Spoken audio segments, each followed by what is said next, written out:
Hey guys, in this video I will show you how to transfer crypto from Bitget Exchange to the Bitget Wallet.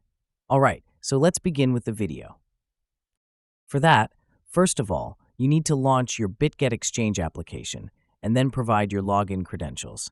And you simply need to log in to your account. After that, tap on the Assets tab in the bottom right-hand corner of the screen, and here select the Spot option at the top. Now tap on the Withdraw option, and you will be able to see all of the cryptocurrencies that you can withdraw from your Bitget account. Among these, you just have to select that particular crypto which you want to withdraw. Let's say you want to withdraw USDT, so you need to tap on USDT and then select the On-Chain Withdrawal option. Now it will automatically select the network, but if you want to change it, then you just have to tap on the drop arrow button and you can select the network. For this video, I'm going to keep it as TRC20, so my USDT is on TRC20.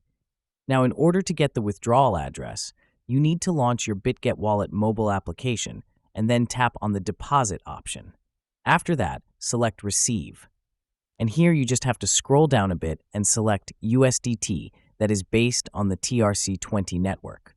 So you need to tap on it, and you will be able to see a QR code as well as the deposit address in front of you. So you just have to copy that from here, then come back to your Bitget Exchange and paste the address in this section. In the withdrawal amount, you need to enter the amount that you want to withdraw. After filling this form, you just have to tap on the Withdraw button in the bottom right-hand corner of the screen. On the next page, you just have to wait until your transaction is completed. Now, once it is completed, you will receive your crypto from Bitget Exchange to your Bitget Wallet.